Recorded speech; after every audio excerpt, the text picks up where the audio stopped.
যে ছেলের বিয়ের কথাটা বলেই যায়।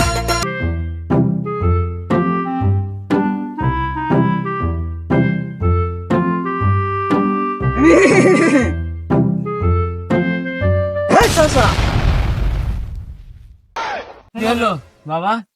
একটা কথা বলতে আসছিলাম রে বা। কি কথা? যে তোমার বেটার তো বয়স তো ভালোই হলো, বিয়ের সাথে কি দিবে না? তোবা আস্তাগফিরুল্লাহ, আমার বেটার এখনো বয়স হয়নি বাবা, এখন তো বিয়া দিব না বাবা, এখন আমার বেটাকে বিয়া দিব না। তোমার বেটা আমার বললো যে বাপে একটু বলে দেখো। না বাবা, আমার বেটাকে এখন বিয়া দিব না বাবা। দেখো ভাবে ভাবে চিন্তা। আমি দেখেছি বাবা, আমার বেটাকে এখন আমি কোনো বিনিময়ে বিয়া দিব না বাবা।